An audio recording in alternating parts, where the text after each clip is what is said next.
Adjustment meeting of October 21st to order. Our first order of business is approval of the minutes. Oh, before I do that, let me introduce our board to you. Go ahead. Ryan Baker. Anil Vera. Kathy Slagle. Frank Lamia. Okay, so our first order of business is approval of the minutes. I know a lot of people in the audience. Make a motion to approve. I second. All in favor? Aye. Aye. Aye. Aye. Motion carries unanimously. Okay. Our first order of business is the, we'll save the election of the officers and the approval of the minute of the 2025 meeting scheduled to the end. Is that okay? All right. So our first order of business is BOA 24.10. It's a public hearing to consider the request of the applicant, Mac McKinney, on behalf of the owner for the special exception use on appeal to allow for a hotel on the property. They have asked to table this until December, so Really? we will table that if the board will accept that. And I think nothing nefarious here, just they're working on some more details, don't have enough ready to present that, so staff supports that request. That helps. Do we have to vote on that? Yes, because in August, you specifically said we're tabling it until this meeting, so when we do that, we need to be specific on the extension. Potentially, if they can pull everything together and give us enough time to review, we could advertise and get it back to you by November. But we're asking, because we're kind of mid-month here, to go ahead and make that December in case we can't meet those deadlines and have enough time to review things. Okay, so do we have a motion to accept? Motion to accept. I second. Okay. All in favor? Aye. Aye. Aye. Okay. BOA 24.10 will be tabled until December. Our next order of business is BOA 24.11. It's a public hearing to consider the request of Jason LaSource for a 15-foot front setback variance and a 5-foot side setback variance. The property is located at 50 Fells Avenue. Thank you, Chairman. And if you guys recall, this one was also tabled in August for more information, which we've since received, and it's in here. But I'll probably kind of go fast through some of the other ones because it's the same with just some additions. So as the chairman said, the owner is requesting a 15-foot front setback variance and a 5-foot side setback variance for the principal structure. And it's a tree variance to preserve an 80-plus-year-old heritage live oak tree. So this is what it looks like, 50 Fells Avenue. If you look at the map with the zoning, this is probably going to come up. You can see the yellow one is R2, but along that site of that line, the front sight line on Fells Avenue, the ones closer to South Mobile are actually B3A, so they have different setbacks. So when you look at that street, they're not all zoned the same, which is kind of an important aspect of this. Okay, so neither the structure nor the lot are conform to the current day R2 dimensions, but they are legal and non-conforming. You can see the R2 down there is 10,500 square feet. This lot is 9,504 square feet. It's 66 feet wide as opposed to today's 70 feet wide. But in this area of town, as you guys know, none of that's necessarily peculiar. So the applicant wants to completely tear down the principal and accessory structure that's there and rebuild. And in order, when you do that, the zoning ordinance calls for everything to be in the current guideline, the current setbacks and dimensions and whatnot, with setbacks for this one. So here's some pictures of the tree and where it is. The one on the right is the back of the house. And this was the original site plan. We didn't have the second floor, but it illustrates the three main limbs and the area that's cut out aimed to protect those limbs. And the applicant has consulted with Chris Francis Tree Service, and they verified that the tree is healthy and recommended protection measures in the event the above site plan is approved. But just kidding, don't look at this one because it's changed. And that estimate's within the packet. Here's the updated site plan, which does have you see some of the second floor. Above and to the left is the updated plan. There's now a breezeway that's connecting the accessory structure, which wasn't in the first one. And as a side note, the accessory structure is not behind the rear line of the principal structure like it's supposed to be per table 3.3. But that's not what we're talking about tonight. But that's just a little note that we put out because of the updated site plan. So on this one, you can see the preliminary floor, second floor of that little one at the top there. And there's some elevations, and there's the tree limbs. We also sent the updated plan to an independent third-party landscape professional, which also seconded that the tree is healthy and can survive construction so long as precautionary measures are taken. However, that person did not suggest any particular precautionary measures, but the tree is healthy. Everybody agrees on that. So this is for the non-conforming section in the zoning ordinance. It reads that the minimum front setback required for the district shall not apply to any lot where the average front building lines of the adjacent lots is less than the minimum setback required for the district. In such cases, the front building line may be the same as the average front building line of the adjacent lots. However, in no case shall the front building line be more than 5 feet less than the minimum setback required for the district. So in this case, the adjacent lots are 24 and 52 Fells Avenue, and they have 15 and 60-foot front setbacks respectively, so that's a big difference. But that average, based on the part of the zoning arts for non-conforming, it gets it to 37 and a half, so there's really still no relief doing that method. Well, not relief for what the applicant wants. So we want to protect the tree as much as we can, but we always say our hands are tied because we just go by the book. We don't have any, that's why we're here with you, the applicants with you guys. As a reminder, the tree ordinance does not apply to this because it's a single-family residence, so the applicant could just cut down the tree and do whatever, so just keep that in mind. The 7-foot administrative setback is to protect or preserve an existing heritage tree. That's available. I'm not sure it's going to help with their plans. And then when you look at it, it looks like those setbacks aren't a big deal, but the new builds must conform to the current setbacks, and we don't want to do anything different than that unless you guys say otherwise. So there has been one, the BOA 1301 was also on Fells Avenue, and in that case, that one was granted a 30-foot rear setback variance.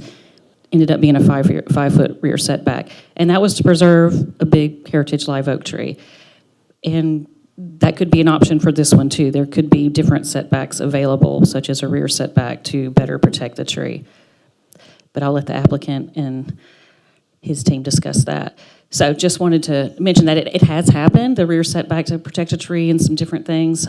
But we feel a variance should be granted conditional on a specific plan that is designed to work around the tree as much as possible. And right now, we're struggling to see if that really is the case because it looks like it's cradled pretty closely to the tree.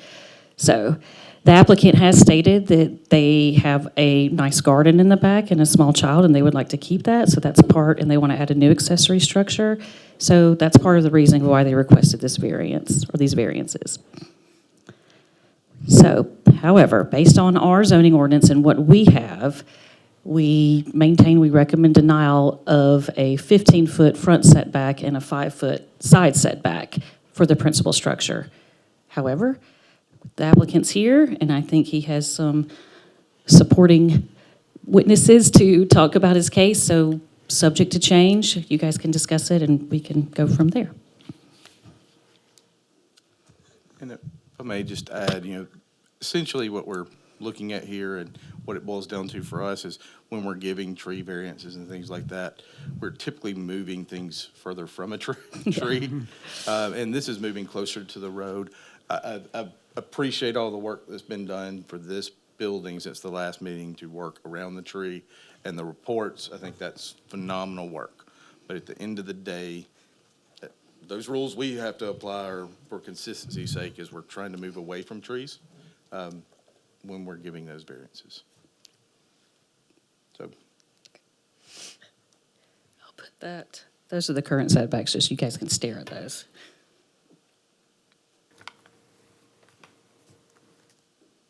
Okay, would the applicant like to come up and talk to the board, please? If you'll state your name for the record for us. Jason LaSource, 50 Fells. All right, as far as not moving away from the tree, we're actually moving, we're about less than 3 feet right now, would be around 5 foot on either side and 10 foot from left to right. And right now, our street is, our house is 20, my neighbor's is 15. The next door neighbor from that is 18, the rest of them are less than 10. So to keep the continuity of the neighborhood when you drive down the street, setting that back would take that away, along with minimizing our yard to fit in a house with setbacks that shouldn't apply as far to our lot, because our lot is designated R2, but it's a lot smaller than a normal R2. Back in 1997, Mayor Nix had the zoning requirements. Basically, they said if you were ahead of current setbacks and let's see here. Basically, if you were outside of the setbacks, those zoning laws wouldn't apply, and you could just build up to but not beyond where your neighbor is. And that lasted for many, many years, just to preserve the continuity of the street and the area. And really, the Bluff area and the Fruit Nut area are way different than the brand-new neighborhoods being built. That just where you can stamp it with a standard setback and it actually work. We're at 20 feet. My neighbor, I think they said it was well back, but it's a 1-bedroom, 1-bath, and it was built way in the back because of an oak tree that's in the front. So every lot is different. It should be individually handled, I believe. And that's what we're trying to do now, is preserve the backyard and preserve the tree, moving the house where it actually allows the tree room to grow and expand. And with the new pictures that we presented, it shows you elevation levels that the house will actually go under there and be well under where the branches would be to preserve that.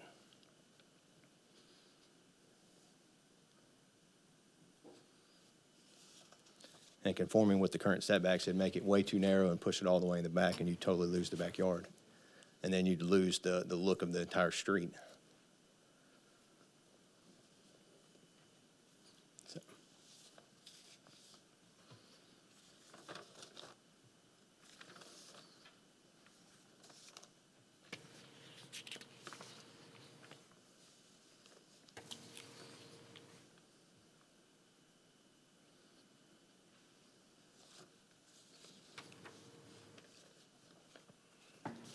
It's hard to read, but looking at this, it looks like 2.5 feet from the tree. Is that mine? That's probably current. Mm-hmm. We'd be at least 5 foot. Donna, where are you looking at? Okay. Okay. Okay.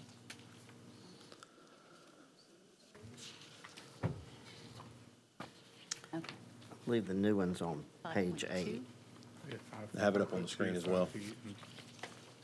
The tree is 10 feet. Okay.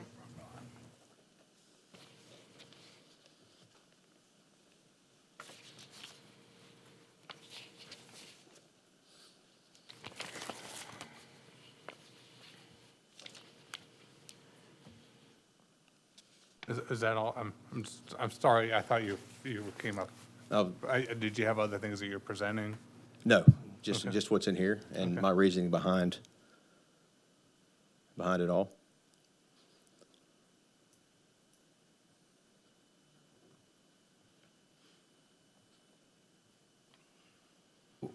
Why, I don't understand the 5-foot setback towards the neighbor that's on the 60-foot rear setback side.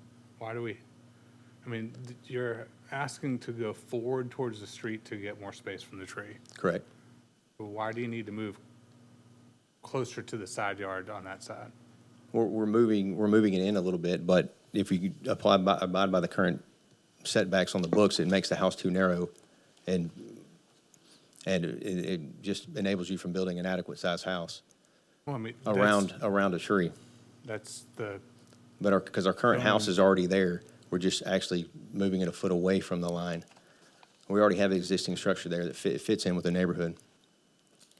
I understand, but you're tearing down the house, and the requirement when you tear down the house, what staff talked about is to bring it back to current Right, but zoning that set of requirements. setbacks does not apply, it should not be used in the Fruit Nut or Bluff area. That's your opinion, but that's not the fact. I mean, the fact is Well, that's what the. Well, right, but you can requirement- stamp something with whatever you like, but it still doesn't match. Whoever implemented the rule, that used to not be the rule, 97, and I think it lasted for like 14 years.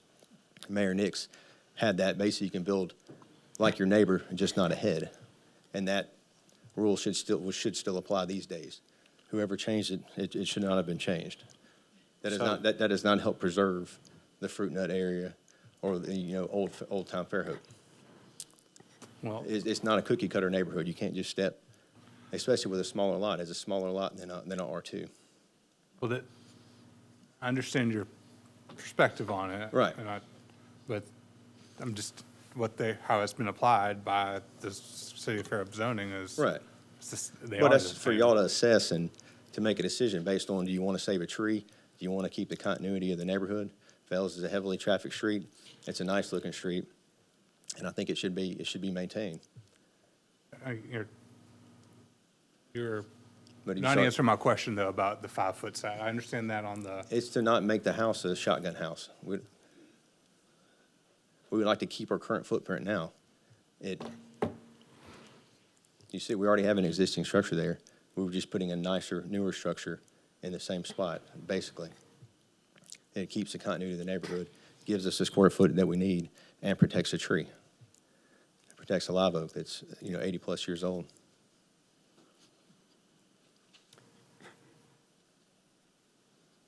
That's my reasoning.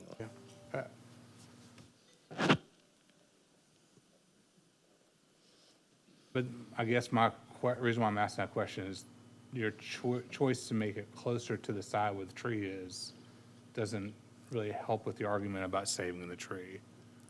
It's, I Well, if we're understand you moving the have house forward, we're losing square foot. I understand So you you- have a current house there right now, but you're choosing to tear down the existing house and not use that and build something new there. And so the current zoning ordinance requires 10 feet on both sides. You're asking for something less than 10 feet on that side after you've torn down the house. Correct. You could center it and not have a driveway. I mean, you have other options. This is a choice you're making, right?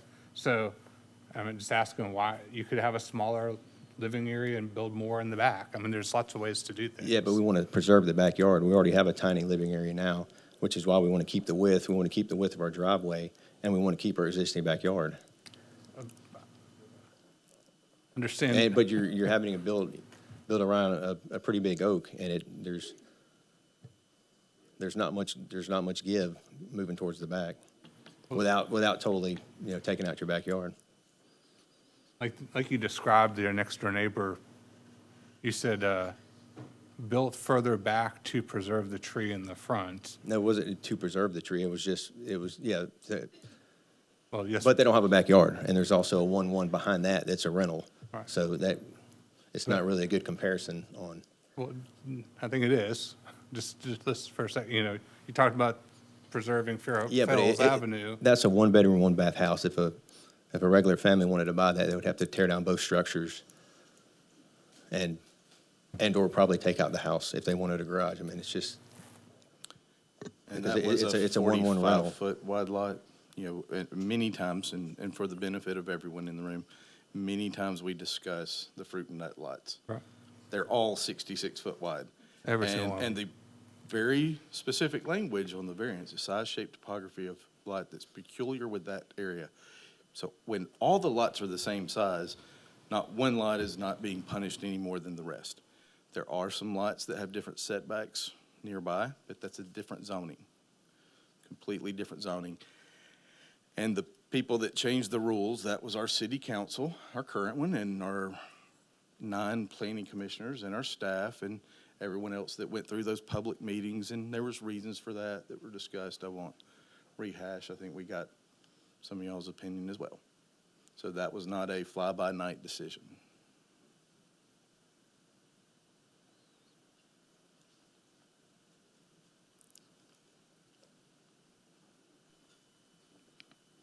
But that's up for you to assess. I'm trying to keep the continuity in the neighborhood, trying to save an oak tree. I think this is a reasonable request for what I'm trying to do.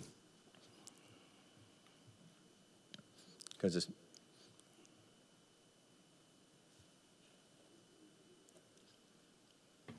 we're basically trying to keep what we have. We're just gonna put a newer, nicer structure there.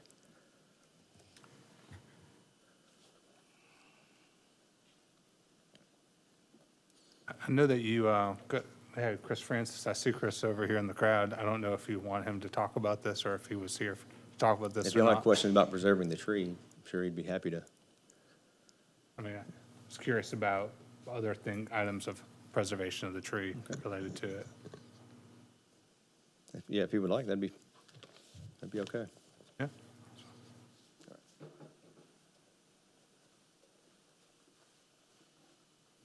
Hello, I'm Chris Francis. Live at 1214 Captain O'Neill Drive in Daphne, but I'm here about the tree.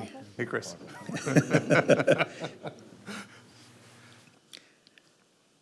So generally, we also want construction to be farther away from a tree. Your typical construction is going to have a foundation that it's going to extend down into the ground, and it's going to cut off the roots of the tree. So what they've done in this case is they've put a lot of extra effort into the design and into the engineering to where the footers would be on piers, and we're going to miss the tree roots. And so the tree can maintain, its current position. There's still some work to be done once the existing structure is down to figure out exactly where those tree roots are, because we can't get underneath the house. I tried crawling under there and ran out of room, but we're trying to figure out exactly where those roots are.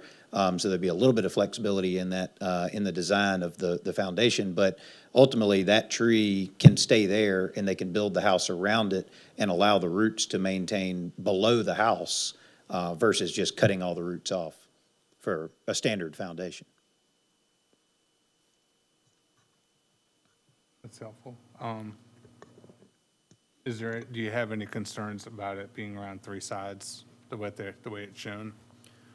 So generally, yes. But because again, your standard construction is just gonna, basically cut all the roots off, and the roots are very near the surface. And so the design of this, is gonna allow for the footers to be in the ground, and maybe I'm using the wrong word, but piers, foundation, footer, whatever it is, something to the house to sit on, to where it'll be between the roots, and the roots will maintain there. So yeah, generally, yes, but I think that, the effort here, what they're trying to do is preserve this big, beautiful live oak, and the pictures shown on the screen really don't do it justice, but it really is a big, massive tree, and, I don't think it's quite 100 years old, because generally at that, you're gonna wind up with, a lot of kind of, wound wood and, some special characteristics, but it probably is pushing it. I think 80 is a really good guess, probably 80 plus.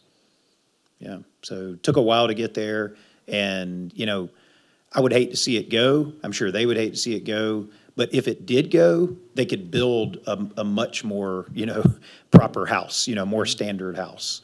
And so, it does kind of make for a funky design going around it. But it's, I think in an effort to preserve the tree, I would love to see the tree stay there. And there's going to be a lot more than just the design. There's going to be a lot of babysitting. I'm going to be there. There's going to be other arborists there to make sure that, everything that happens there, all the digging on site and removal, like, we're going to make sure that, we're working around the tree. So, Do you feel there's enough room to move the house a little farther to the back to help the tree even more and the roots? so you're asking move the whole house behind the tree, or? Yeah, farther to the south. I didn't really study that when I was there, but where the tree is, it's more like kind of in the middle of the lot. And so like if you build behind it, then you have this huge front yard and I don't know, it really wouldn't go with the rest of the neighborhood. It would be the house way behind and you don't have any backyard. And you're probably asking for another variance to be closer, to the back in order to build that. But it was, if the tree was closer to the road, I would say yes. But where the tree is now, it's behind the current house.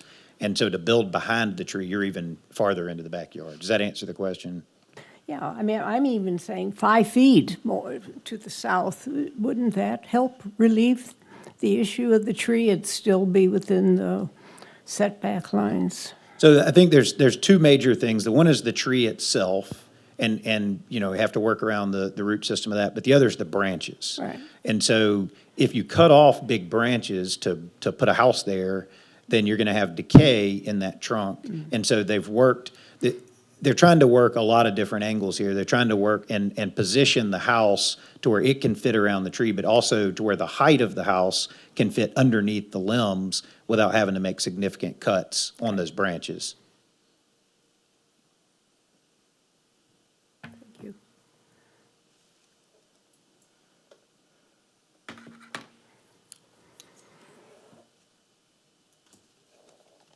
I think, I guess what, I'm gonna expand on what Kathy was saying is, I think what she's asking is, there's a 5 foot on each side of the tree right now, the way it's shown, and it's 18 foot, 18 feet from the front setback line, and then I think he said the neighbor's property is 15 feet. If we matched that 15 feet and gave it 8 feet to the front, and if we pulled the master bedroom back further away to give it a little more room, would that be a better thing to help save the tree than, because there's nothing there, the house there now is getting torn down. So if we're giving us variance, what's the best methodology? I don't want to speak for you, I think that's sort of what Kathy's Yeah, asking. I think I follow what you're saying, and you could slide the house closer to the tree without impacting it, being that the design of it, or you could go a little bit farther, but I think then it just changes the design of the house, and so you start moving the house closer, then you're gonna be in a limb that you weren't in before, and you start moving it away, then you might be in a different limb, so they've kind of sandwiched it in there. And I think I'm following a little train of thought because we discussed it last month. So I want to, because I think there is a potentially easier solution. Basically, if the connecting hallway, you've got kind of two structures connected by a hallway. If that is longer, Yeah. and this piece, the moves to the, I forget which direction we're at. North On side. the screen, if the bottom half kind of moves down, there's an additional plus there because it can connect to the garage, and then it's not an accessory structure. Because as Michelle mentioned, there's another accessory structure being located behind the rear of the house. That would not be a problem either. And it would at least get away from, maybe then you can come back toward the garage and don't have to have the variance behind the tree. And maybe on the front side, it works, and that's a 5-foot variance is warranted in that area. I know they've been trying a lot of different things to fit it in there and keep the tree, and I think this is just the best plan that they've come up with right now. There are other options, and certainly one is building a smaller house, and, but they're just, I think this is a pretty reasonable option in keeping the tree there and having a livable size house, not a monster house, but just a livable house. Anything else on the tree? I'll be here all night. Thank you. Thanks, Chris.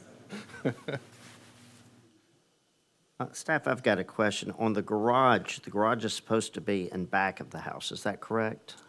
That is correct. Has So to be. the way it's shown, it's not in back of the house. And again, details, the garage is existing, is not being torn down? No, they're taking the one existing down. Okay. So, yes, that typically is located behind the rear building line, accessory structures, which is the line of the primary structure furthest from the front of the lot. So whichever line of that building it is, the accessory structure has to be behind. The way it's drawn, they cannot do it. Without additional variances. Okay. Unless it's truly connected. Just a breezeway is not a connected structure. So in essence, if it becomes part of the principal structure, it's fine where it's at.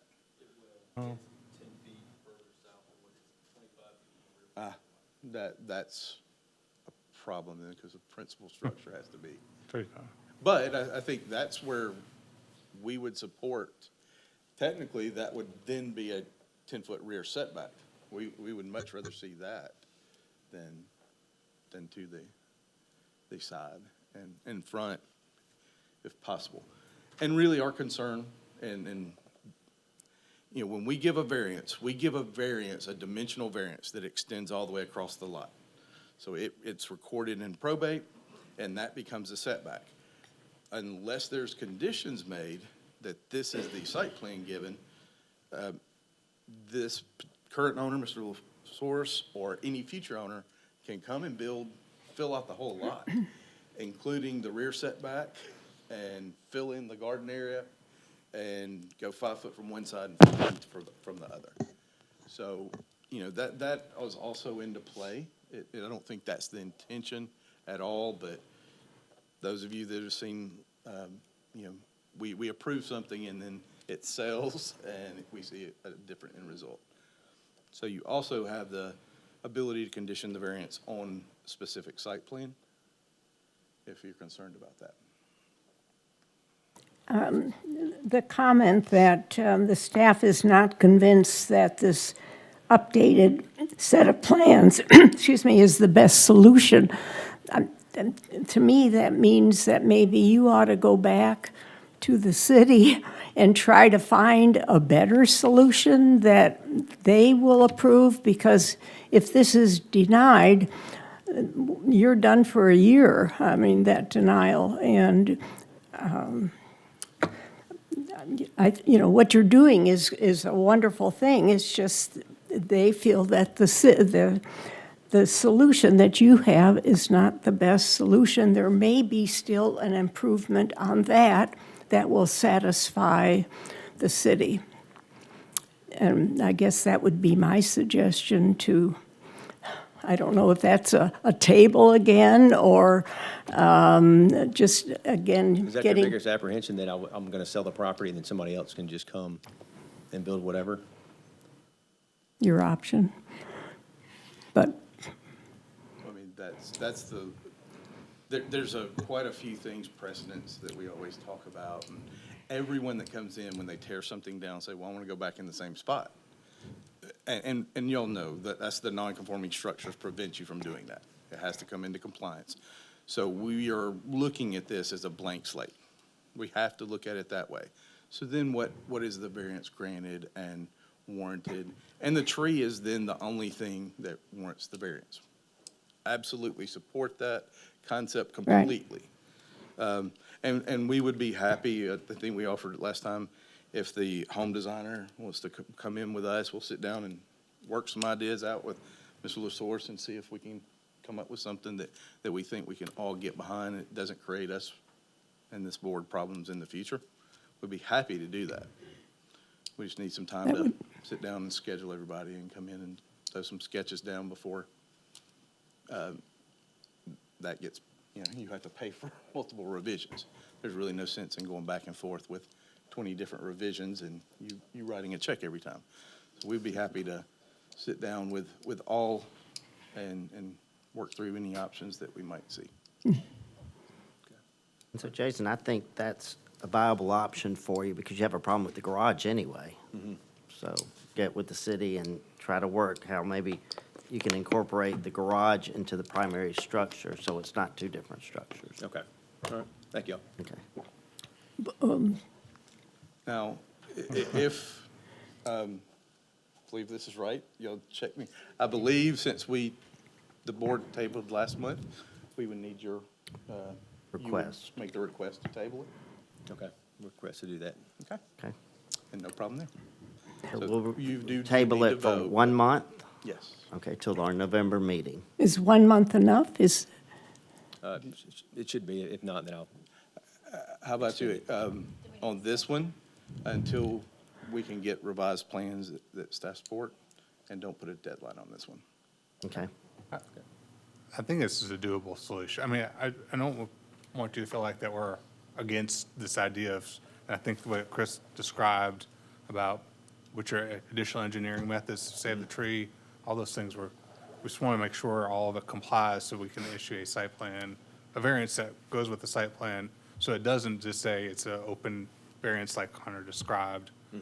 So I think that's what the big picture of all this is. So I want to give you hope, not. Yeah, right. And you might know, but I'm gonna ask Chris too, was it helical piers? Is that was that the construction method? Well, Working we did within it, the roof zone? we've done it recently just with timber, like 8x8 timber piers. Yeah. And it worked great. And I know we've got a few others, so that's something that maybe we also discuss, because I think that would relieve some concerns, building so close, we don't just wind up with a big concrete foundation in that root zone. So we can look at those details as well. Okay, so we have a request for the applicant to table this till further. Do we have a motion to accept that in a second? I second it. Okay, all in favor? Aye. Aye. Okay, Aye. motion is tabled till further notice. Thank you. Okay, our third order of business is a public hearing to consider the request of the owners James and Heather DeLapp for a building height variance and its accessory structure to be built forward of the principal structure. This is BOA 24.13. This was tabled from last month, and we do have Ryan, you're I going need to to... recuse myself, and Brian's going to. Okay, and we have Brian Flowers that will be, as an alternate for the board, that will be sitting in his spot. I'll let Brian get out of the room. Yeah. While Brian's walking out, Mike's going to present this. I was on vacation last week, and there was a lot of communication back and forth. So Mike's going to present this one, just in case there's any new questions. I just want to give a little bit of an introduction, because some of the things I've read, especially recent communications, are getting into things that have nothing to do with this case. Right? This is a variance request for a specific case with 3 variance requests. That's all it is. It's not about permits for fences and permits for land disturbance and tree removal and all of those things. Those are valid, and staff is here to answer any questions if that's needed, if we need to do that. But that is not something that we're reviewing or really discussing under this variance request. If there's something that impacts this that caused that, I think that's a valid reason. But if it's just pointing fingers, I'm going to ask everyone to let's not have those conversations that are not pertinent to the case before you tonight. So Mike, if you want to, and we did get some other legal, I think last month we had someone present to you the day of the meeting, some guidance from state law, I think other things. You all know we have our own legal guidance. And specifically, there was the question about money. And the Supreme Court, Alabama Supreme Court has really stated that that can't be, gain or loss of financials can't be a reason for an unnecessary hardship. So just wanted to make sure we did get the letter from the gentleman, and that is correct as far as we know, and our attorneys have guided us and you as well. Okay.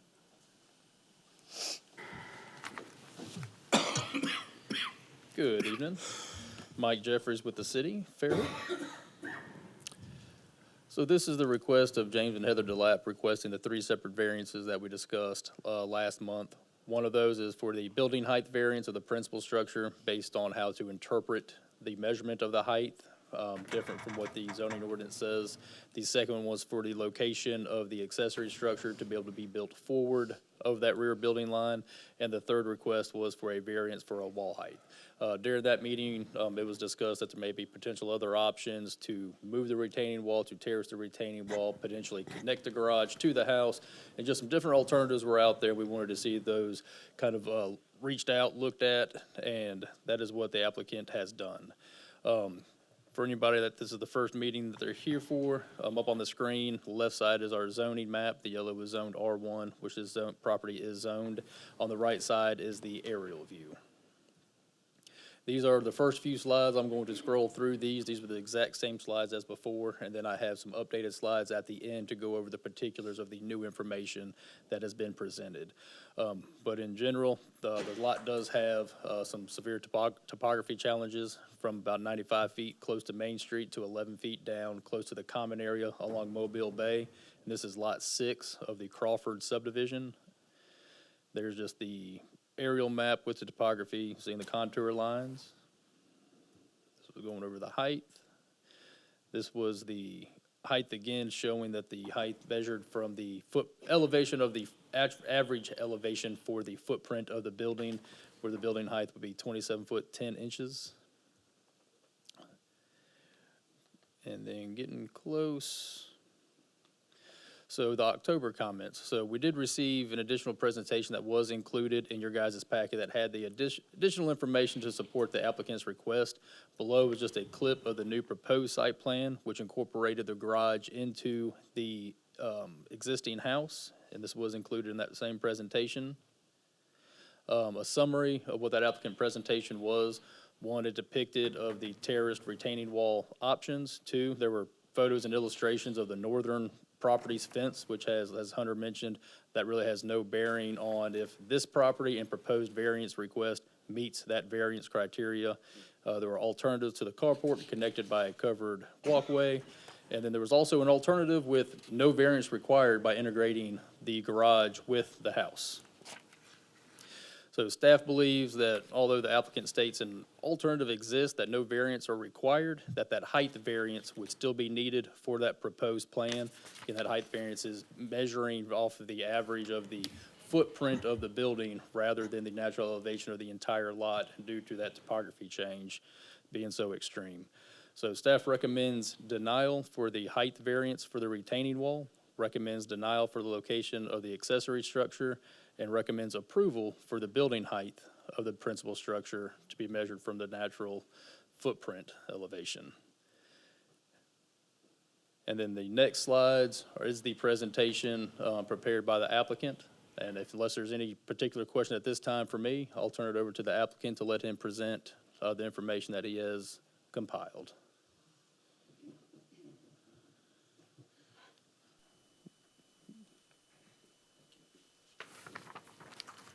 If you'll state your name for the record for Sure. us, please. Good evening, James DeLapp, and my wife Heather's over here. Well, thank you for your time again tonight and for hearing this request again. And I agree with what Hunter has said earlier, and as well as what your staff recommends.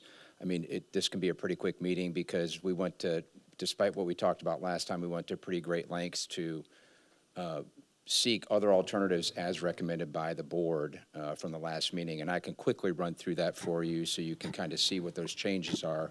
But again, just want to thank you for your time tonight.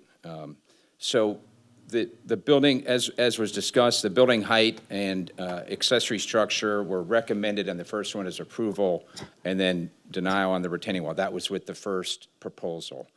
And at the end of that meeting, I was asked to do two things. One, look at the cost increase and the impact of terracing the wall, if you remember. And the second was at alternatives for the carport. So those are the two main things that I was asked to come back to this meeting with. And in doing that, we've kind of flipped the script on this. And now, because we don't need those two variances for the integration of the carport or the parking, as well as there's not the retaining wall, those two have gone away, and the only thing is probably a very minor, I calculated there wasn't a height variance needed, but if the staff thinks there is, I mean, it's got to be within a foot, I would say, because it's really, really close.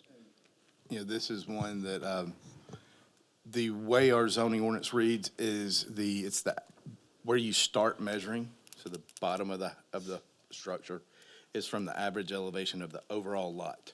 Mm-hmm. And we've acknowledged a shortcoming when that was done with a few cases. Van Antwerp was one, a few others. So all we're doing there is recommending we're measuring from the footprint of the building, which is pretty common on steep lots. And We're even kind of leaving the rest undisturbed. So all it is where we're measuring where we start from. And then from that point, he's meeting, I believe, the 30. Yeah, well 30. within that. Actually, if you use even just the building setback area, it's still well within it. But if you took the entire lot, it's just barely, I think, within a foot, but that's the 85 foot. So it's pretty, bottom line is it's, and we can rerun the calculations, but it's really, really close on that. And part of that is because we set it further down the site, which is different than the original proposal. Just another point, there was a question raised in the last meeting about what was the hardship, and I just want to remind that there were the 3 points as filled out in the form, which is the elevation, the slope, and then, of course, the irregular shape. Just again, to kind of rehash, this is the entire Crawford subdivision, and I appreciate Henry and Joanne showing up tonight. Henry's the grandfather of this subdivision, and Joanne's the original owner of all this land, and about 20 years ago or so, they subdivided this property into 6 lots, and the 5 of them were purchased, and no one had ever built on these, and we're kind of the first one. Henry and Joanne have a house over in Lot 1, and I'll show you that here. So their house is over in Lot 1, and since then, I think they've purchased back Lot 2 and 3 and kind of consolidated that into one lot. So we're Lot 6, this is the subject property, and Lot 5 and 4 are owned by a sister and a brother that recently purchased those in the last year. Just again, the only house that's been built on this site is the Crawford residence. And, you know, as you can see from this photo, because they're just exactly on the opposite side of the ravine, you know, there is there is a need to have a foundation of some sort that's gonna have some elevation. In this case, that's obviously the foundation of their house. Pretty standard for what you see along the entire area, along that Main Street area. Some of which is in the city limits, some is not, to be able to accommodate the uneven terrain. And there's no issue with this. We have no issue with this. The other resident or the other owner of the parcel and the HOA has no issue. That's just the nature of what, you know, you have to do in that kind of area. Just a couple points I wanted to address just on the retaining wall, and I would tell you, you know, we could probably cut to the chase and skip a lot of the presentation and just go right to the height variance, and if the boards are good with it, and we don't need to run through the rest of this, but if not, you know, I'm happy to keep going. So either way, I don't know, Hunter, or I'm sorry, over here, if you want me to just kind of keep running through it, or. No, to Mr. Delap, if your position now was to just move forward with Okay. requesting the height variance, I think if you let the board know that that is the only variance that you're Yeah, I mean, that's requesting really- at this point, then. I just want to make sure we're clear, so we're all on the same page. Without the variance, no part of a wall could be taller than 4 feet, so it would have to terrace. If you're okay with that, then we remove that request, or if you would like to proceed with, you know, showing your drawings to get taller. That's fine, that's fine, and I can show that, just to run through, because I think it's important to answer the homework I was given to get the 2 things that you all asked for. Just a couple points. You know, the actual retaining wall that was on the original plan, again, we're not proposing using that plan. We're proposing going to a new plan. Was about 12 feet, average about 6 feet. Would have been covered by brick. As a reminder, this is not a public space. There was a lot of folks, or several folks, who came and spoke last time about how they like to walk down the boardwalk and do that. This is a private subdivision and a private boardwalk. So there's a statement in here about it impacting the public good, and I would just make a point that if the public's down there, they're probably trespassing. So I just want to make sure we understand that this isn't, you know, the Sibley Boardwalk. It's a common area. It's a private boardwalk. You know, the total development, when built, would be 4 homes. The HOA and Architecture Review Board has approved the original design and has approved this new design, which I'll show you tonight. I was asked to look at the retaining wall. This is just a reminder of what the retaining wall was originally proposed. Again, I'm just going to state again, this was Plan A. We're moving on to Plan B, but I'm answering the homework. And it talks here about what those facts are. Averages about 6 feet and about 115 feet in length. Maximizes the site, et cetera. You can see that. Kind of a cost-effective and best utilizes the site. If you look at the terracing, this kind of shows what the terracing would look like. As you can see in the lower portion here, You know, obviously that would go well beyond kind of the buildable area into an area that's really not buildable. So terracing this back corner would be impossible, basically. Up in this area, it's a little bit better, and I'll show you that on this one here. So if you just have the wall from the upper corner of the garage and you terrace this, it could be done with very slight impact here to the site. This is just an elevation view of what that would look like if you were to do that. The quote there is for the quote for the wall as it was planned, and the estimate is the estimate for the wall if you were to terrace it. It effectively doubles the amount of material that would be used and more than doubles the cost. At the end of the day, the vertical rise of the wall that you see, it is not changed, right? You're still looking at the same amount of vertical wall. I can blow through this. The only reason I'm bringing this up about the wall next to our property, because one, there was a question I think asked about, I think there was maybe a concern that we had built this wall when we purchased the lot. That's not the case. This was the neighbor's wall that they put up after we purchased the lot. And the reason it's important, and I realized that it was saying that it wasn't kind of germane, is one of the things that was used in the presentation was that the height restrictions on walls and fences are there to consider the effects on adjacent and neighboring properties. And to the point that this wall was built next to our property prior to construction, I would just tell you was a little alarming to us, and I think to Mr. Crawford, who was the longtime resident there before we built this. You know, it's a 8+, many areas are 9 feet, and initially 12+ feet and 500 feet long. So it's about 4,000 square feet of wall material. And there's a whole lot of questions, you know, was it approved for the entire length? Was it permitted for both, you know, properties? Was it engineered? All these other things, unsightly feature. To me, the reason I think this is important is just the fact that I agree that you don't want unsightly features and large things, and this is one that I think is the very small retaining wall that we were originally asking for doesn't meet that. And this slide here talks more to those issues and points. We don't need to dwell on that. I will note that there's, according to ALDOT, last year, there's 5,000 cars a day pass that property and have a view of that wall. These are just a few reference pictures. As you can see in this one, originally this fence and wall went all the way up to the top of this post, which was almost 15 feet in height, and has since been reduced, but that's where it stands today. And this is just a graphic to show that this would be a section cutting through the entire property. So you've got Main Street up here on the right, Lot 4, Lot 5, and our Lot 6. The yellow is that wall of the fence that was put in. And of course, this area right here was the original retaining wall that we were looking at trying to do.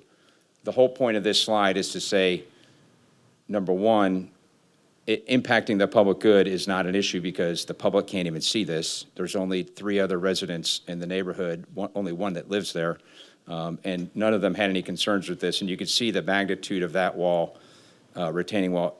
Would it have been built about 1,000 square feet total versus the 4,000 linear or square feet of the fence? So it was really just the reason this was brought up is really to just be a comparison to the issue of it was a detriment to the public good, and I really didn't think it was based on where it sits on the lot and the property. The next issue I was asked to look at by the board was how could we integrate the garage, or in this case, we had a carport, which is a similar kind of design and concept that Mr. Crawford has next to his home. We were trying to be the least kind of invasive type thing originally. And so we looked at that and you know, there's an opportunity to put a garage on the front of that design.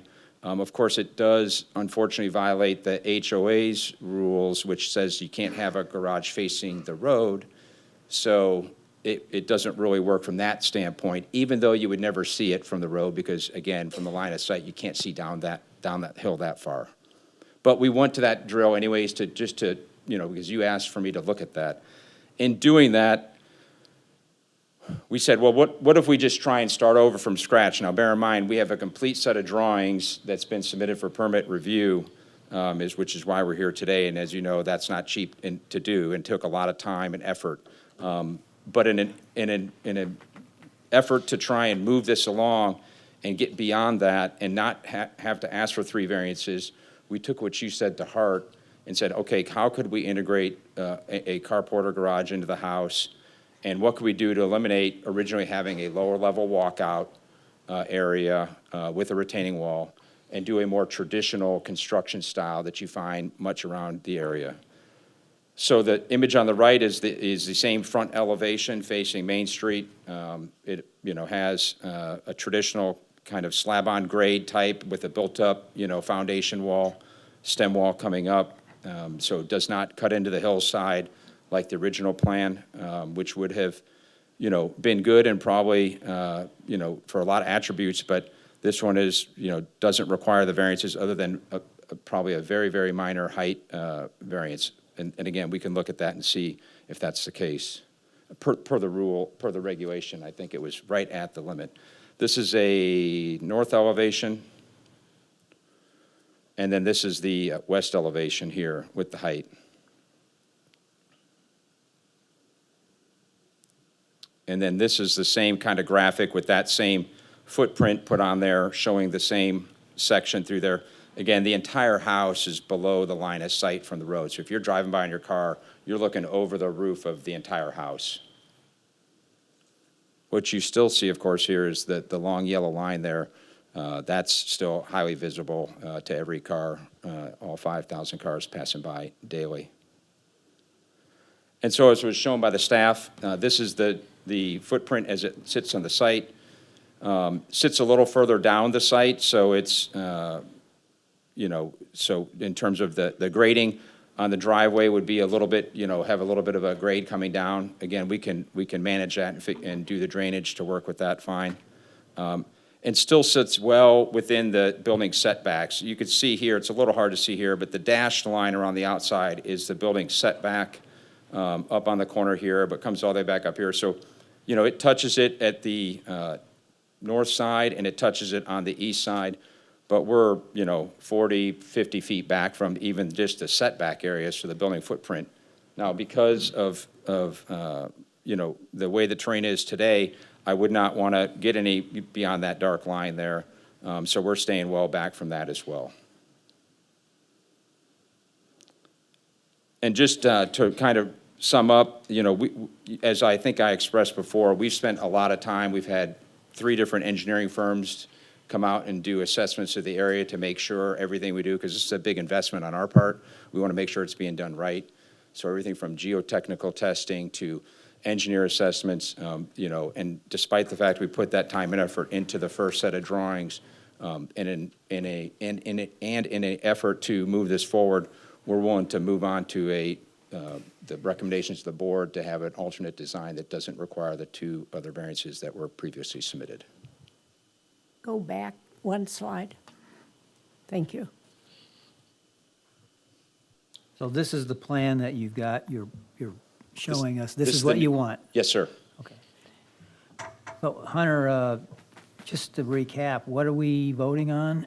Just the height variance for this design, which would be, The building height variance. yes, sir. So,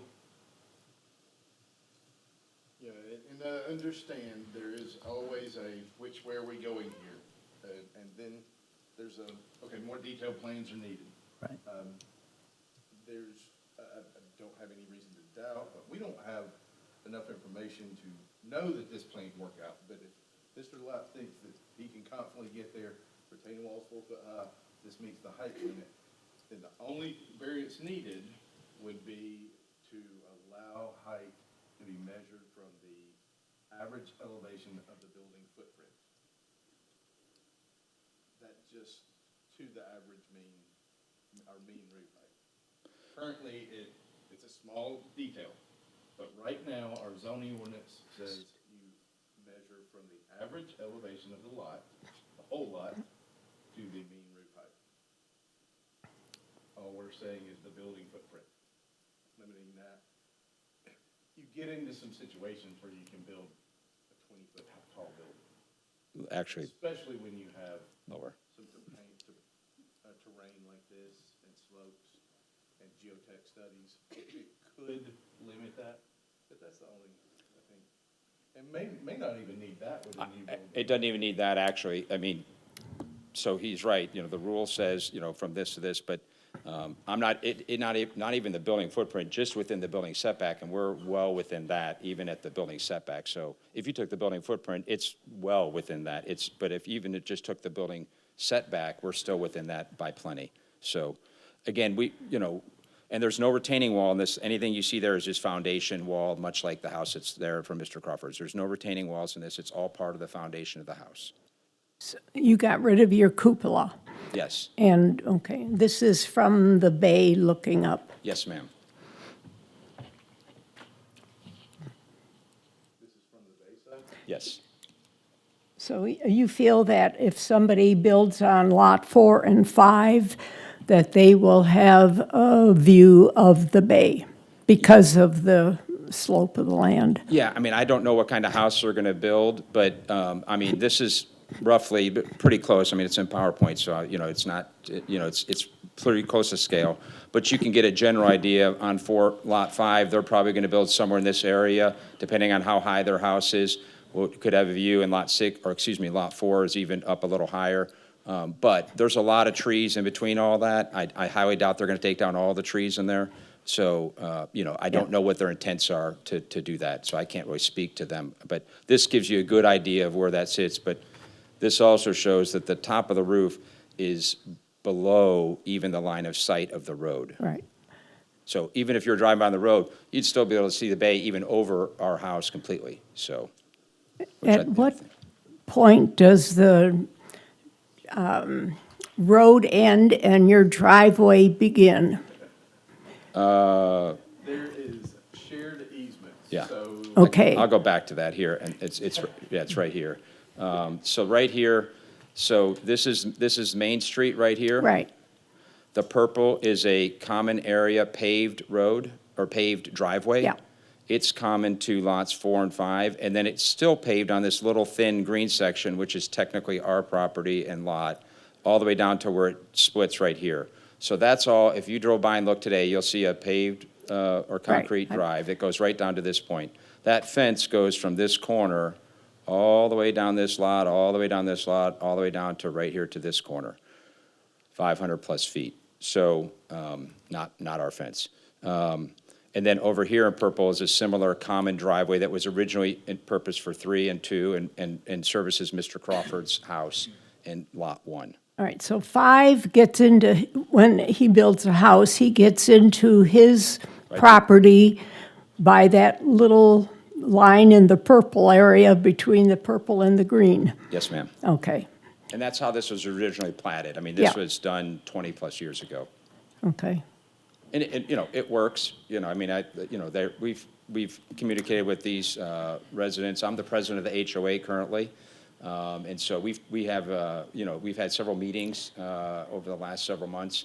And, you know, great couple, and I think they're really excited to build a home here in the future as well. So your HOA has approved that last picture you showed us, Yes, all ma'am. aspects. Yes, ma'am. Yes.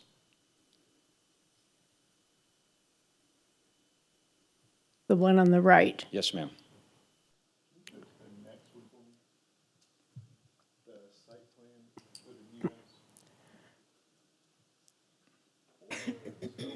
How does this differ from a flag lot? So, I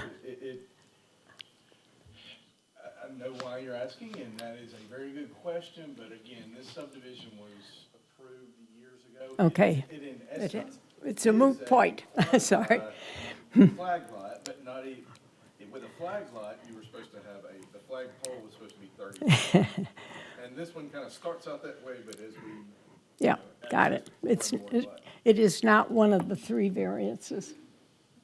I do have one concern, I just want to make sure that on the Main Street side, is that the house and garage? I'm sorry, the what? On the, is that a three-car garage? At 2.5, basically. One's a little bigger than a golf cart, it's for a 1950. That is the foundation, not a retaining wall for the. Correct, that's the all driveway. foundation, yes. And if you go back to this image here, this is the backside, and then, it's almost at grade. Actually, the front of that, this is basically at grade, might be a foot above grade when it's built, and then, to have a little bit of, so water doesn't come down the drive right into the garage, it'll probably be about a foot above. And then, so this is all grade, this is the foundation, and I have the foundation plan already, and I'm happy to share that with you if you'd like. Basically follows the perimeter of the house, I mean, that's it. So there's no retaining wall, no, again, we integrated the, as recommended by the board, quote unquote, went back to the drawing board. And despite the fact I said I wouldn't have a new plan in 30 days, we went ahead and did that anyways. Is there an estimate as far as the height that we're looking at? I don't want you to think of this as, we're not going 45 feet from 35. We're still meeting the intent of the 30 or 35, I get. 30. So many, 30 in this case. I think my calculation, if you go back to this slide, it's anywhere from 6 inches to 12 inches, 6 inches to 1 foot. It depends on, I mean, the topos, I mean, you could be off just, that's probably a tolerance of error just in the topo that's been done. But if you're using the building, not even the building footprint, the setback area. So if you use the method that Hunter described, it's well within it. Yeah. And part of the confusion, and Mr. Blatt was more thorough in his research on how he created the area to measure base. We want to keep it simple and footprint of the building. He's more intimate with the lot and what's buildable, what's not buildable, and what setbacks. And I think he had a vision there, but that makes it hard for us, as it has to apply the same rules to other folks. So that's all we were looking at. And we've done that before with a few other cases when we have sloped lots like this. And again, I was just trying to be transparent to show all the calculations so you could see it all. That way you saw the entire picture. And that was in the first presentation, so that's it. Any other questions? Okay. All right, thank you. Yes, sir. We will open the public portion of the meeting. Is there anybody from the public that would like to speak for or against the proposal?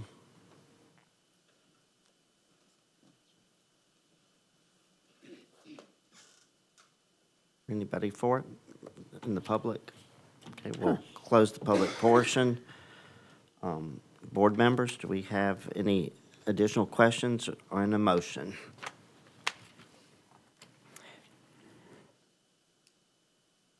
Make a motion to approve.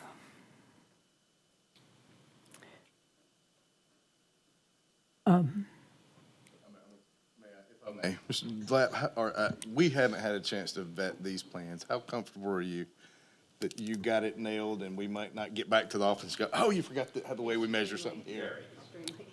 Okay. If there's any issue, we'll be happy to address it. I don't think any variance is needed.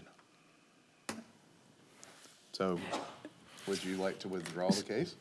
So he has to submit building plans, and all that will be reviewed and looked at toughly.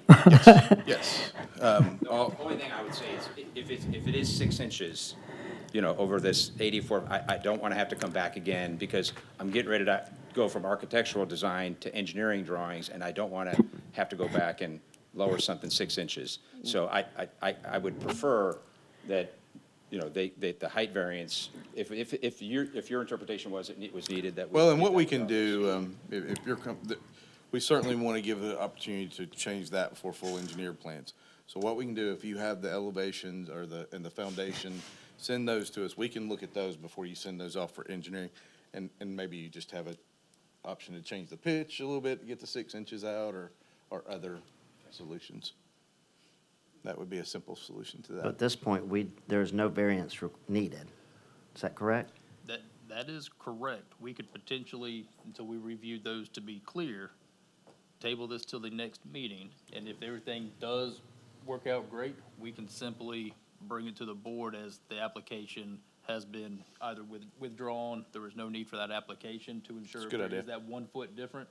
Give you the We comfort. don't do something now, so it kind of covers you for the next month, and really doesn't put any other extended timelines or anything else on you. Yeah, I mean, as long as I think the board guidance to the staff is if they're willing to use even just the building setback area, not the entire site, that way, I know for a fact it's good, but when I did the entire site, it was still within that about 6 inches, so I just don't want to, I don't want to delay another month, because we're many, many months delayed at this point. I mean, practically a year, not all because of this process, Right. but just so you know. And I don't want to have to come back, but if the guidance from the board is if it's within the even building setback, I'm totally fine with that, and I'm. I think Mike has a great idea, and it gives the, Mr. Lapp the flexibility. If we come up with a 6-inch variance, he has a choice to, hey, I'm just gonna tweak my plans, or we're close enough to the meeting, come back and, ask for that variance if needed. And it gives the flexibility, and if we can settle it and move forward with plans and not come back to you, we'll just ask for a letter of withdrawal of the case and present that to you next month. Is that okay? All right, well, thank you. We don't need to vote on that. Mr. Lapp, are you okay if we table that a month to just get, or would you like to just have the answer? Only thing we're trying to prevent there is if for some reason you have to have a 1 foot variance, Yeah. it's gonna take you 3 months to re-advertise, new application, new fees. I would prefer they go with what your thing is, that you get approval from them, that if it's within that building footprint or setback, then it's fine. That would be the preference. Just so That's not, we don't wanna recommend that option because it's illegal. We have to advertise exactly what it is. But just leaving it open, if we can figure it out, if we're within 6 inches, I think creatively we can figure out how to get that under. Got it. I'm good. So do we have a motion to table this until further review by the staff? I so move. We take a roll call vote? Yay. Yes? Yes, aye. Motion carries unanimously. Okay, thank you. My goodness, what a surprise.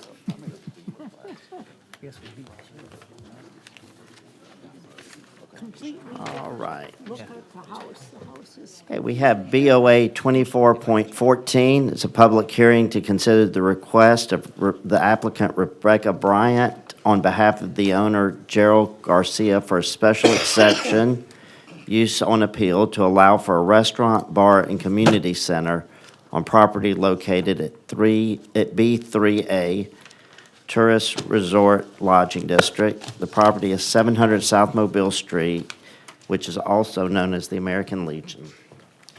Hey, good evening, thank you again. So, as Chairman said, this is the American Legion. This is for a kind of a use on appeal or condition of approval for a special exception. In the 2022 May meeting, the American Legion came forward, presented some plans and some ideas that they had, including restoration of the existing building, some updates to the facilities, and an overall plan for what that use of that property was going to be. And that included there being a restaurant, a bar, and then the community center or club that the current American Legion has.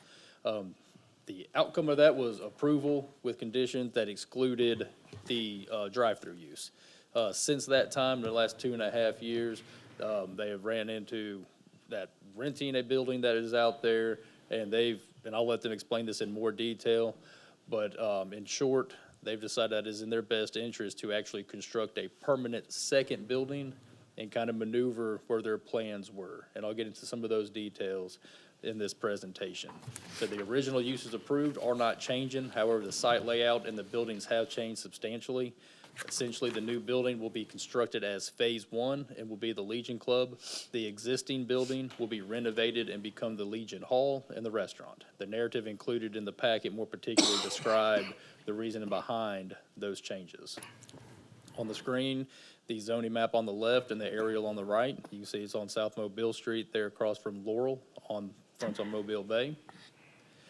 And the overall occupied building under roof in this amendment is equivalent to the original that was proposed. The historic porches on the existing buildings that were covered in the past are going to be converted back to the open-air porches from what it was in its creation. The new building will be located in an area that was previously going to be the covered grill area, garages, and some parking. Staff did have some concern in earlier conversations with them with the increase in parking demands, but with the approval, the following limitations will or would apply, is that the restaurant itself will operate only Tuesdays through Saturday, drive-through not permitted use on site, and the Legion events, including their monthly membership meetings, will be limited to only Sundays and/or Mondays, or when that restaurant is not in operation. With this, they have some shared time where we're not going to be having a large inflow of traffic coming in to utilize the restaurant when there's also in one of the Legion events or benefits that they're holding, having multiple people there for that and having a robust parking situation come up. But the number of parking spaces work with the shared hours of operation and the limitations with events. The landscaping plan be reviewed during the permitting and will be modified due to the new orientation of some of the parking areas, and the required screening and buffering would be provided. The south parking lot is going to be gravel, with the north and west parking lot is going to be grassed, have bollards installed to restrict access except for during events. That's going to create an open grass area at all other times. So it's a permanent parking situation that doesn't have to be used permanently, but only during those events that they hold sporadically throughout the year. And instead of it being paved, they wanted to go with the grass paver system to allow that to remain and look natural and help with the water flow. And according to staff calculations and based on the restricted capacity of the proposed use, the applicant meets the parking requirements of the zoning ordinance. This is the previous site plan, proposed site plan, and a side-by-side of the two. North is up on the screen. You notice really the big difference is on the left-hand side. You'll see that new building where it is located. The existing building on the northeast corner of this remained in the same spot again, with those porches being opened up for open-air porches. Staff's recommendation is conditional approval on appeal for the community center, club, restaurant, bar uses for the site known as the Eastern Shore, that the drive-through shall not be allowed use on the site. The restaurant shall only be open Tuesdays through Saturdays, and Legion events and the monthly membership meetings shall be Sundays and/or Mondays, or when the restaurant is not in operation. And we do have representatives from the American Legion with us tonight, and Rebecca Bryant is in attendance, and I'd be happy to answer any questions on behalf of staff. We're going to let them come up and present as well. Mike, you did phenomenal, but I have to chime in here and kind of just brag a little bit. This has not been an easy process for everyone. And I want to say, you know, really the focus here that some of our initial concerns were, are we preserving the building?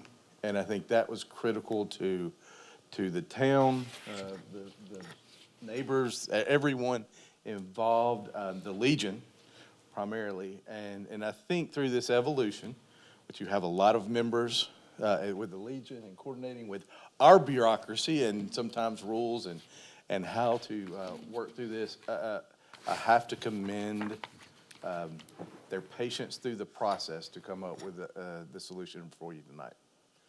So, sorry, just wanted to brag a little bit on everyone in the room. We've been a pain, and y'all want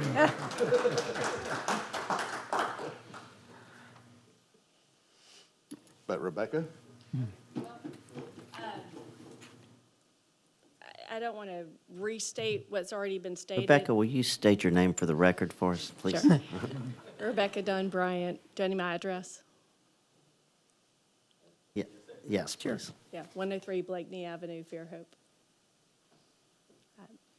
with Watershed. So I'm representing the American Legion and their architect. To not restate this, like as Hunter said, we've been through a lot of iterations to figure out a phase one that will allow the eventual phase two to occur in the restoration of the historic original Pine Needles Social Club. And I think, and to get the Legion to a point of financial sustainability where they're not renting this facility and instead have an asset that puts them in a better position to fundraise for the ongoing restoration. So I think it's worked out well. As Mike mentioned, the total conditioned, well, the original proposal, we were utilizing what had been an attic in that historic building and adding on to the historic building. The revision, we have removed the addition. We're no longer moving into the attic, and we're exposing the porches. So it's more, the traditional building, the historic building is moving back more to its traditional look.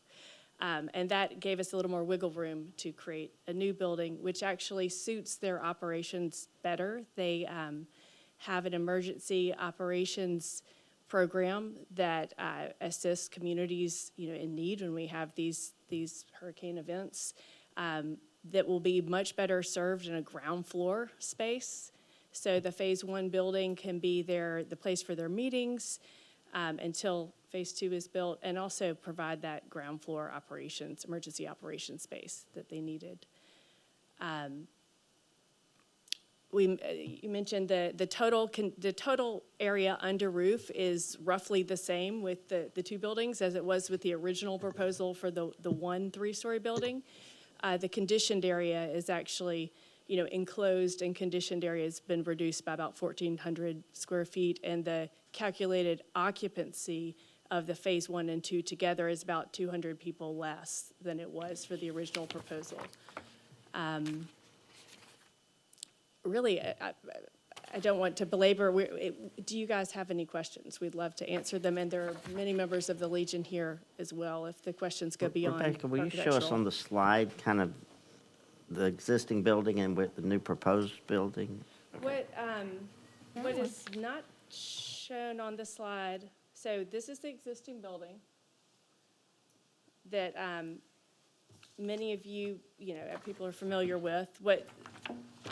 What was included in the original proposal was what it will look like once renovated. And I'm not sure if you got that in your packets. I don't see it pulled up.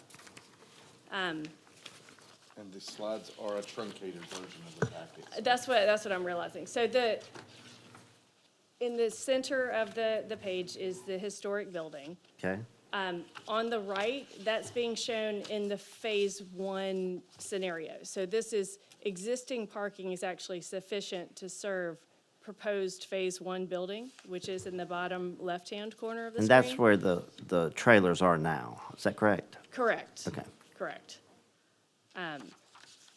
What isn't shown is the revised Phase 2, where that building has been renovated and the Phase 1 building is there, and the parking, it's similar to what you see on the left, but it was, adapted slightly. Mr. Chairman, if you look, your packet does have some of those images. Sorry, Is that it right we there? are selecting. That's the renovated, it will change slightly. That gable will not be added on the front. It'll be the original roof line. But that is the rendering of the historic. What Hunter's referring Really to, more the site plans. Probably the landscape plan shows it best from a site plan perspective. C This one 1.2 right there. in your packet is the proposed Phase 2 with the new building and the revitalized existing building together on the site. So that's the final condition that they're working towards. B1, 2, No. yeah. We have a simplified, Yeah, this is the slideshow, so that one was in what we posted online. similar, yeah, it's just. I have it on an enlarged, So what page is that on? Says C1.2. We have that somewhere in here. I can't see it on an 8.5 by 11 myself. Here. That's what it That's what they're is. proposing. So it maintained the spirit of that original site plan. We did remove, originally, we had an outdoor seating area for the restaurant that was removed. And now there's a landscaped area that's for the Legion, for their flag ceremonies, their cannons that'll be located in that area. And the Phase 2 restaurant will be limited to the historic building and porch. And that was one of the kind of interesting nuances of how to work through some of these items. Is it a club, is it a restaurant? Each have different parking requirements. And some of the concerns, I think, from, was it being, the restaurant, when we talked about that use previously, being too successful, and then adding, a new building, not new square footage, more square footage, but, how do you park that? And I think the solution, it's shared parking agreement allowed within our zoning ordinance. You just limit some uses by days and hours, and that counterbalances. Maybe an enforcement issue we have to deal with in the future, but I think we've got good contacts with the Legion. Would you review again exactly what's going to take place in each of the two buildings eventually, or now, or? Absolutely, sure. So in Phase 1, it'll be easier just to do that. This rectangular building is about 3,700 square feet that's being proposed to be built first. Yep. That will house Legion Club events. There'll be a small, member kitchen and bar and gathering space. Okay. So the gathering space, they have monthly meetings, but it can also, at the ground floor off of the parking lot, be their emergency operations space where they mobilize after emergencies like hurricanes. Which I'm not giving the alert program its due in that description, but there are people here who could provide a much better description of all that they do for the community. And so then in Phase 2. So the other building, Phase 1, nothing. No. Got it. It's really getting them out of the rental Right. market, getting a building, and we had evaluated, could it be a temporary building? Could it be this? Could it be that? And it really made more sense to invest in a proper, resilient, real structure that they could then use, continue to use. If they're going to invest in it, to have that be an asset. So that the club hall will remain. In Phase 2, the When do you predict Phase 1 would be finished? Phase 1 would be finished. About 18 months for Phase 1 for design and construction. Because it's a fairly simple structure. That would be, ideal. That's what we've been working with. Phase 2 would be dependent on capital campaign. Yes. Fundraising. So what would happen in the Phase 2 building right now, the ground floor is slated for a restaurant use. And the upper floor, the second floor, originally the construction costs were, originally the second floor was to be an event space, the Legion event space. And so in order to make that happen, the original structure of the second floor was offices, small rooms. We were having to blow all of that out and completely change the structure. So the revised idea is that will house the Legion offices, Legion programs. Okay. There's a great room above what used to be the bar, facing east with the angled windows looking out that will be the club meeting space. So I think it's actually worked out for a better space for Legion programs, meeting, counseling. They provide counseling, psychological and financial counseling to veterans, and have plans for, I go to yoga because that is close to my heart, but lots of programs to be offered, including yoga, that could be housed on the second floor. But where you see kind of a monolithic building now, that the original porches would be exposed off of all of those rooms. Would there be an elevator going to the second floor? They will Yes. add an elevator. Yes, but not to the third anymore. That'll just be a mechanical mezzanine with just a small attic access. Will all the site work be done during the Phase 1 portion of it? All That's the parking and all? Our plan right now, and what we had discussed with Hunter and with the Jamie Rollins, was we didn't want to do site work that would then be destroyed by the construction of Phase 2. So the parking that currently exists on site is sufficient to serve Phase 1. So the idea was, there is an existing landscape plan for the entire site that includes the landscape buffer along Mobile Street, and that we would install that landscape buffer along Mobile Street, but that the parking would be largely unchanged for Phase 1 because there's sufficient spaces. And in Phase 2, once the major construction is out of the way with the revitalization of the building, they would complete that site plan. What would the architecture styling be of the club building in Phase 1? Is that going to mimic the other, or what are your plans? The intent's for it to be compatible, to not, maybe mimic every detail, but to match a 12-foot ceiling height, match the roof pitch, have siding and architectural details that do relate to the original building. So whereas you can't see it now, but in the rendering, you see on the porches at 10 feet, there's an architectural detail in between the columns on the porches with some X's. There's sort of that datum to mark the 10-foot line. We would continue that in the siding of the new building so that they would relate to one another. Will the tiki bar survive? I have nothing to do with the tiki bar. I cannot speak for the tiki bar. And I apologize, we're picking things out, putting a packet. Rebecca had actually drawn some elevations of the new building that showed a small area of the detail that mimics the kind of. Well, you can see in the rendering of the existing being renovated that we would match this hip roof and this roof pitch. Essentially, and actually the enclosed area is the same width of the enclosed area of the historic building. So if you imagine this roof dropping 10 feet and sitting on the first floor, we're using that as our sort of paradigm. So that they complement one another. We're not copying it, but trying to complement. And while it is a metal building, but it is clad in a lot of architecture thoughts put into what it looks like, just the framework. So that was a lot of conversation and evolution to the plan presented in front of you. Mm-hmm. And it was important, one of the first things that folks at the Legion mentioned when they approached us was, this is a really special place on the bluff. We want it to continue to be special. We don't want it to just be a big parking lot.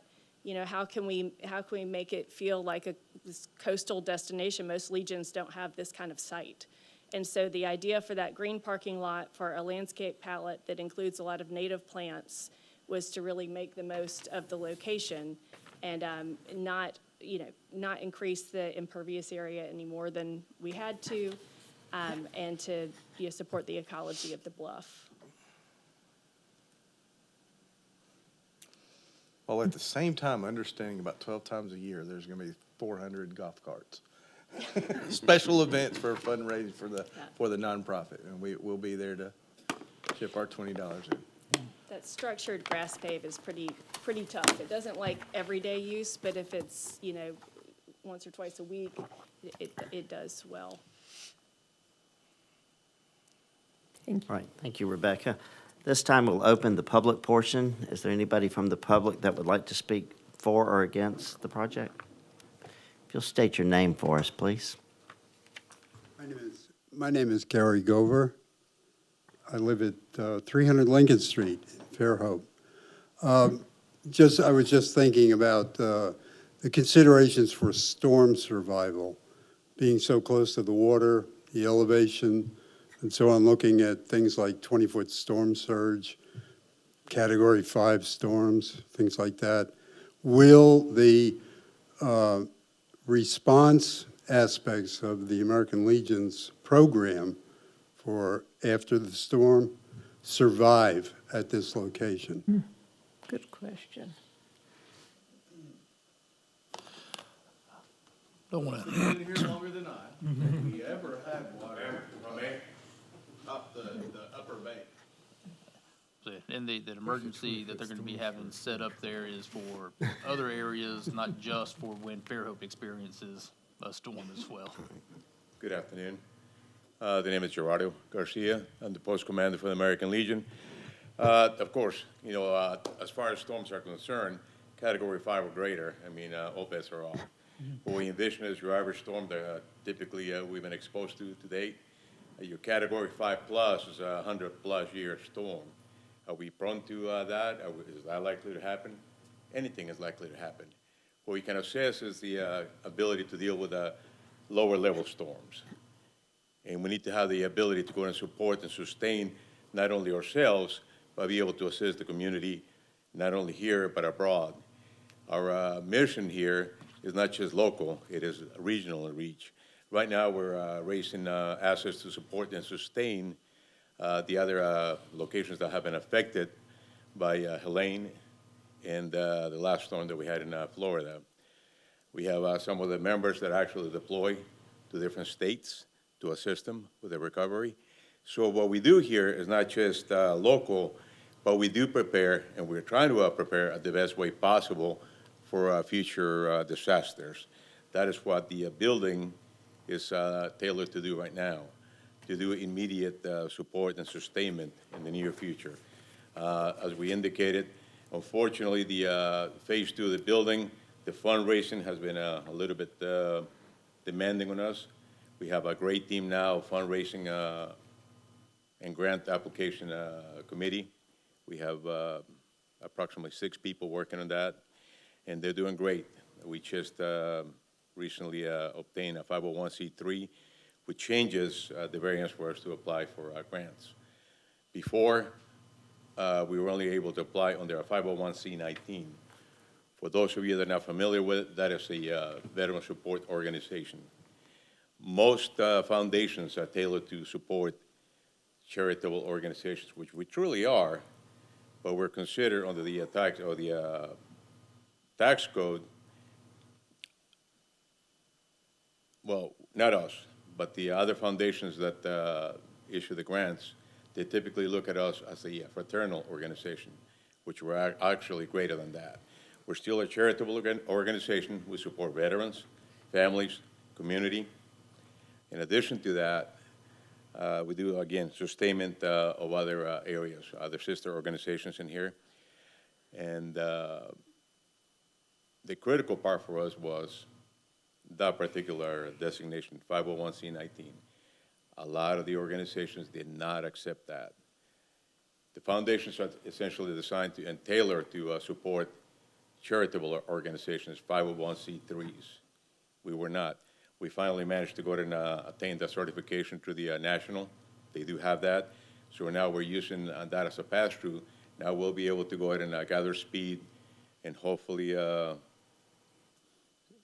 effect on our application process for grants and donations throughout the region. So that said, again, like I said, that building that we envision currently, it is to serve the immediate needs of the American Legion. Right now, we're essentially homeless. We need a place. We ask for your support. Thank you. All right, thank you. So we have opened the public portion. Does anybody like to speak for or against it in addition? Okay. Just state your name and address for us, please.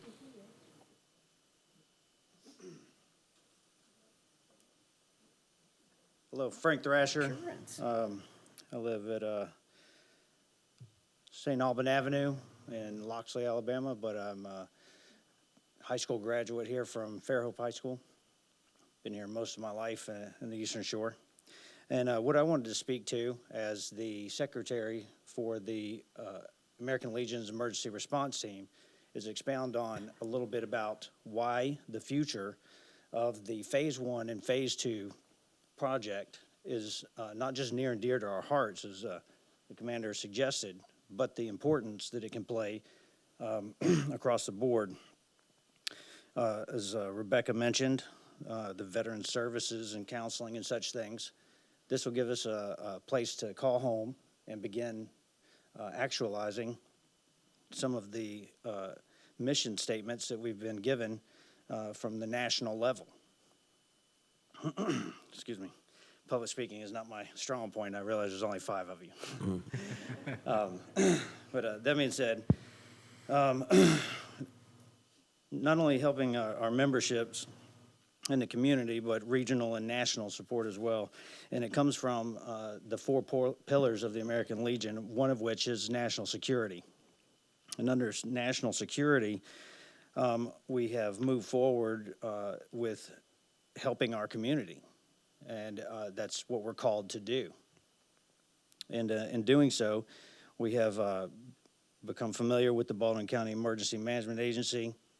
We've become members of the VOAD, which is Volunteer Organizations Active in Disasters. And currently with the city of Fairhope, are training here in this building with the FEMA program that's going on. We're also trying to work with Ms. Sherry Schwartz of the Fairhope PD Emergency Management for the city of Fairhope to help implement a volunteer resource center in conjunction with the city and community leaders and pastors of the area. And other than reaching out to you to kind of expound on that a little bit, I just wanted to say thank y'all for taking the time to consider this and help us move forward so we can get a better footing in the community. Thank you. Thank you. Is there anybody else that would like to speak for or against the project? Okay, we'll close the public portion. Board members, do we have a motion to accept or deny? I got a question. I would like to piggyback on the storm surge. And what is the history of Ivan and Sally, and as far as how much water did come, and how far away off of the bank is this building going to be, and the insurance as far as on stilts or? I have never seen, not saying it hasn't happened, I've never seen images of water topping the bluff.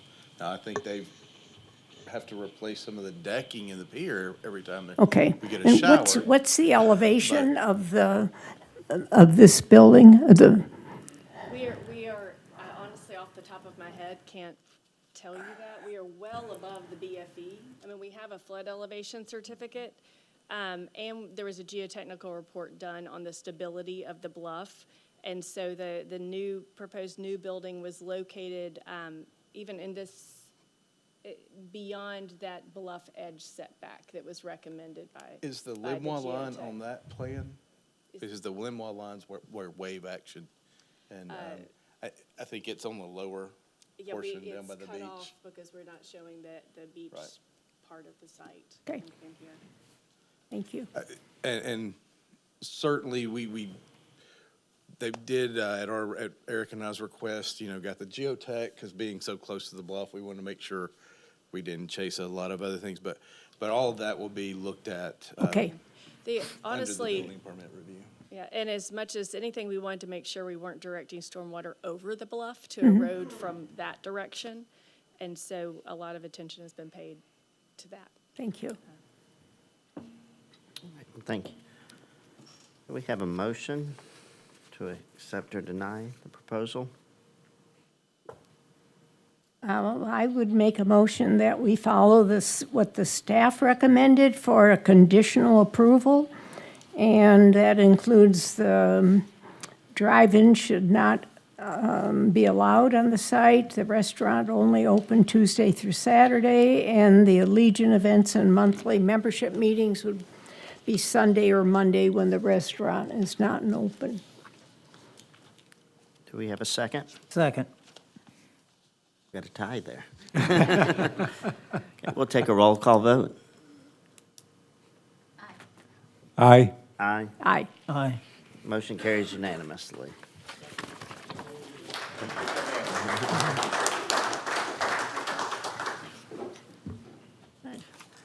Finally, our last order of business is BOA 24.15. It's a public hearing to consider the request of the applicant Element 3 Engineering on behalf of the owner, Fairhope Avenue Baptist Church, for a special exception, use not provided to allow for church expansion on the property R1 low density. Good evening. Thank you, Chairman. So, as Anil stated, this is located at 8717 Fairhope Avenue and is zoned R1. On the screen on the right is the aerial, the left is the zoning map. Here's a site plan of the proposed expansions, and we can come back if we want to discuss any of the details and what their proposed expansion is in a little while. But the applicant is requesting to expand their Sunday school classrooms, their choir room, the pastor's office to the existing church to accommodate their growing church congregation. The applicant has provided a narrative stating that the classrooms will be used Sunday and Wednesday services, the choir room on Sundays, and one night per week for choir practice. Just a little history. The church requested and received annexation into the city March of 1989. The R1 zoning is the default zoning for all properties that request to annex into the city of Fairhope. So this request, if approved, will allow for the current expansion as well as solidify the church as an allowed use for that property or for any future expansions. And this is a use not provided for. This is something that we have, the city of Fairhope has traditionally done, something was built in the county such as the church, because the church does not have religion does not have an actual allowed use on appeal, or is not explicitly denied by our zoning ordinance. So we have, when these come up from time to time, bring those to the board to approve that use, to look at to see if there is anything extenuating that should be accompanied with. This last time that we did it was in 2022, brought to the board the Presbyterian Church on the north, very similar situation. It was an existing church that then decided to annex into the city at a later date, and then due to expansions and needing to increase, we brought that here just to approve that church use on this property, so that way these expansions are not expanding a non-conforming building. But any expansion does have to be inside of these setbacks dictated by the R1 zoning. And with all of that said, staff does recommend approval of BOA 2415 to allow the Fairhope Avenue Baptist Church to operate at 8717 Fairhope Avenue. I'll be happy to answer any questions on behalf of staff. And we have Steve Fisher with Element 3 Engineering representing the church with us.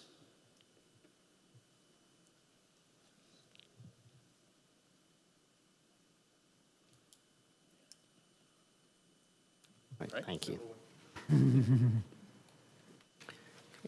Like the applicant to add. Hello, my name is Steve Fisher. I'm in Element 3 Engineering at 3938 Government Boulevard in Mobile. The churches came to us and wanted us to do a 5,060 square foot building addition. It has a canopy that's 516 feet, I believe, along the east side. The addition will be on the east side. The appearance will match the roof. It has the same building height, eave height, height of the peak, and the structure around it will match existing. We do have a addition for some possible limestone parking along the backside, which is about 7,100 square feet plus or minus. And if you have any questions about anything, I'll be glad to answer them. You said the architectural match the rest of the building? Yes, sir.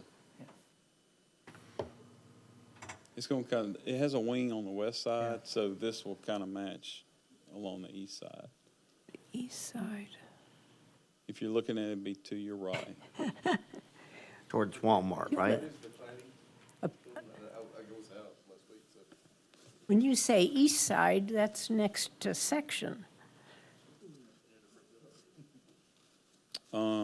No, you're thinking the wrong church. Uh-oh, Wrong church. sorry. That's what I was thinking initially. Get back there, we'll get your bearings. That's Yeah. Avenue. That's Fairhope Avenue. You know where the water tower is? Yeah, sorry.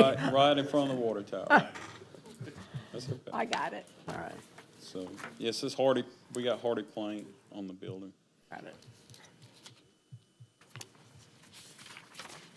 Thank you. Yes, sir. Is there anybody from the public that would like to speak? You're for or against? Okay, go ahead.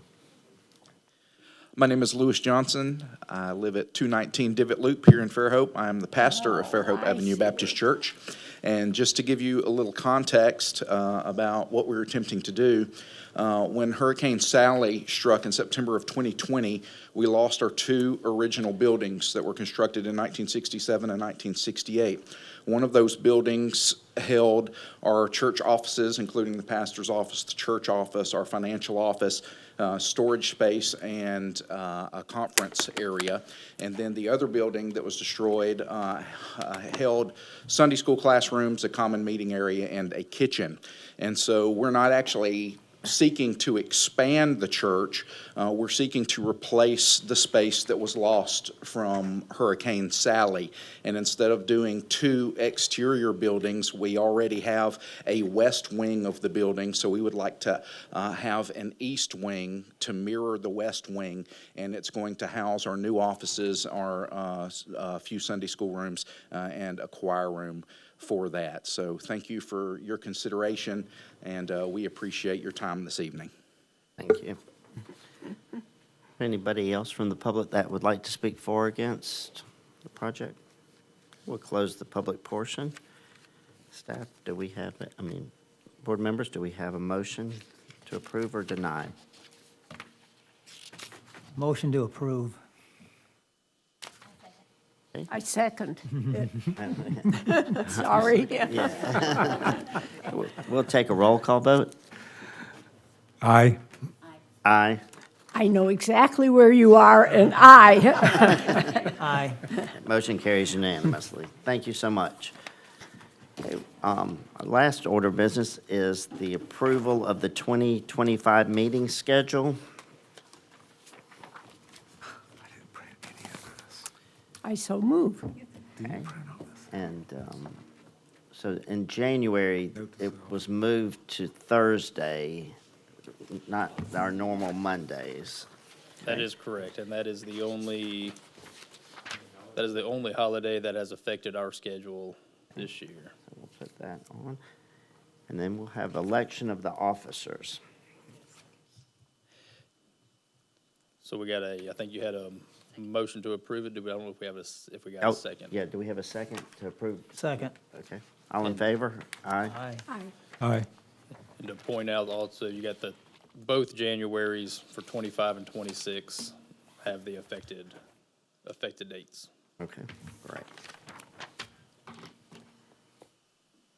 And we have an election of our officers. And I will just ask on this one, if you're gonna continue the same, but if you want to switch it up, I'd ask that we get Ron back up Right. for that debate, because since everybody's here.